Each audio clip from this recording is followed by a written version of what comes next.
Kiekvienas iš mūsų turime savo kryžių. Vieniems Dievas atseikėja daugiau, kitiems mažiau. Aušros aukščiausiasis nepagailėjo. Nuo pat ankstyvos vaikystės įvelka tokią naštą, kuri kitiems ir brandžiame amžiuje būtų nepakeliama. Dabar suaugusias aš suprantu, kad gal esu padarius klaidų, gal nusidėjus, bet už ką vaikystėje mane baudė, tai nežinau. Sunku kalbėti už tai, kad turiu vėl sugrįžti tai. Visą tai atgaminti. Tėtis gėrė, mušė mamą, kol mama palūžo.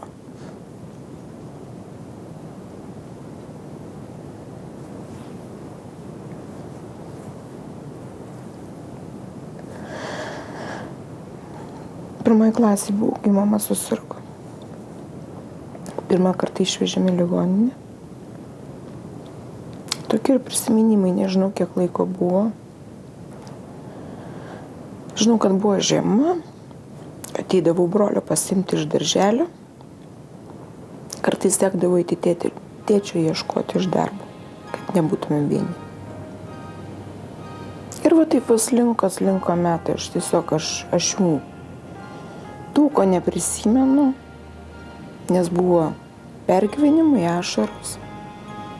Tai buvo vaikiškos ašaros. Kad nėra mamos, kad nėra ko valgyti. Vienais metais net nebuvo malkų, nes kūrenom pečiukus. Bet taip ir gyvenom. Kai mama sugrįždavo iš ligoninės, namuose vėl būdavo šilta ir jauku. Krosnyje kūrendavosi malkos, ant stalo garodavo pietus. Tegul ir skurdus, bet su meile pagaminti.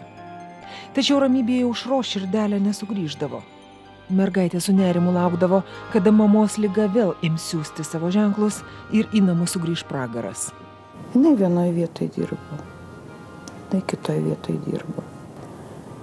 Bet kol neateina toks laikas, kažkokios problemos, kažkokie nervai, jinai palūždavo. Ką reiškia palūždavo, kas jai darydavo? Stverdavosi stikliuką. Tai nepaslaptis. Nepaslaptis niekam, visas miestas žinojo. Tiesiog būdavo ir man gėda, bet tai aš tėvų negaliu pasirinkti. Turėjau tokius, kokius turėjau. Vilkdama suaugusių žmonių naštą, Aušra sulaukė pilnametystės.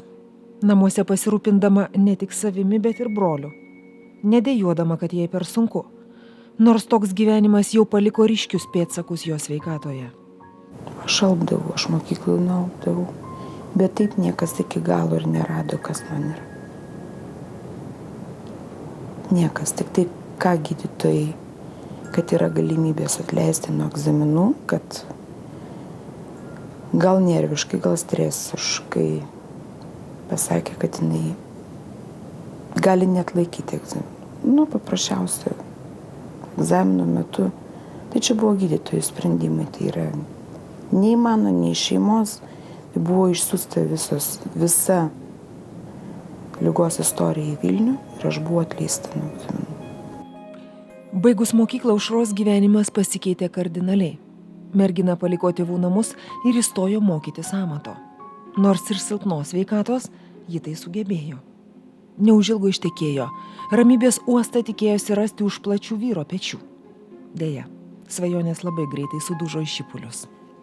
Draugavom, atrodo, lyg ir negeria, buvo viskas gerai. Toks ir gėrimas. Užgerdavo į 2 mėnesius kartą, bet tas tęsdavosi 2, 3, 4 dienas. Ir jis būdavo agresyvus, išgėręs. Taip. Jam visur vaidendavosi, kiti vyrai aplink mane. Jie atveda bendradarbiai, jau namo, nepainanti. O jisai dar stveria kirvį ir šoksta prieš juos. Kad tai mano meilužė. Aušra buvo įpratusi kentėti nuo mažens, todėl gana ilgai tvėrė gyvenimą su vyru. Augino vaikus, dirbo mėgiamą siuvėjos darbą ir vieną paskui kitą laidojo savo artimuosius. Mama paskui tiesiog visiškai palūžo. Atėjo toks laikas, kai čia pasikeitė tie visi, ta vadinama laisva Lietuva, su tais darbais ir viskas. Jinai man iš vakaro pasakė, kad man daugiau nieko nebelieka. Tai va, ir taip ant rytojus mes ir radom. Pati pasitraukė iš gyvenimo. Taip, pati pasitraukė. Brolis parėjo namo, pavalgė, žiūrėjo televizorius, jis nieko nejautė, tol, kol, sako, jis norėjo į tualetą. Sako, nesupratau, durys neatsidaro. O ten, kai kabliukas paprastas, išlaužė kabliuką ir rado.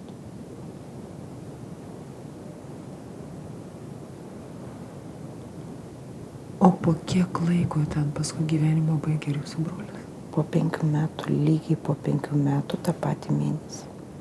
Tik kelių dienų skirtumas. Ir lygiai taip pat, kaip mama pasitraukė. Lygiai taip pat. Lygiai taip pat. Tačiau ir tai dar buvo ne paskutinis likimo smūgis.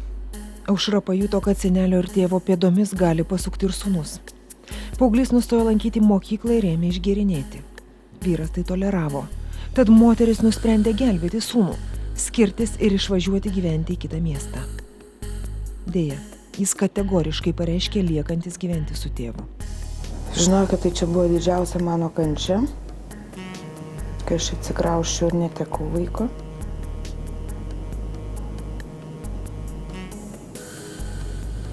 Kai pavyko, tai buvo tada gal metai nepraėjo, jis man paskambino.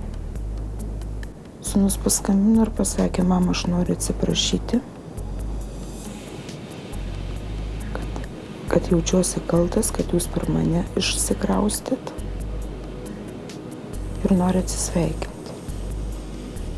Aš tada supratau, kuo kvepia. Kokį šoką tuomet išgyveno Aušra, net prisiminti nenori. Sūnus dabar yra gyvas ir tai svarbiausia. Ir nuo to laiko vėl bendrauja su mama, kuriai dabar vis dažniau prireikia jau jo pagalbos. Nuolatinis širdies skausmas visai sugraužė moters sveikatą. Kaip dirbom kartu darbe, tai jai viskas su nervais. Labai žmogus imdavo į širdį viską ir, ką aš žinau, būdavo galva labai skauda, būdavo per kojas labai. Negalėdavo paeiti paprasčiausiai, viskas susidėdavo į kojas. Jai kirsdavo per kojas ir paprasčiausiai negalėdavo eiti, bet labai stengdavosi. Iki paskutinių visą laiką būdavo pareiginga. Iki ašarų eidavo, tada jau kada nebegalėdavo, tada jau ir prasidėjo viskas šitas. Ir nesuprasdavom, kas ar jinai pavargdavo, nes būdavo darbas vaikščiojimas, kaip technologas, tai jinai vaikščiodavo visą dieną. Galvojom gal nuo to, bet paskui ir pailsėdama po savaitgalių jinai taip pat jausdavosi. Tai tada pradėjo ieškoti bėdų ir surado tas bėdas. Aš negaliu pasiduoti, sako Aušra. Privalau dirbti, juk dukrą reikia pastatyti ant kojų. Ir kiek patylėjusi priduria, ji brangiausia, ką turiu gyvenime. Tik tai jinai. Daugiau nieko neturiu. Na ir dabar šitas šuniukas. Turėjau aš tokį draugą, galiu pasakyti. Čia jo nupirktas šitas šuniukas. Mum abiem su dukra. Bet kadangi jam alkoholis irgi brangesnis, taip kad kuo toliau aš nuo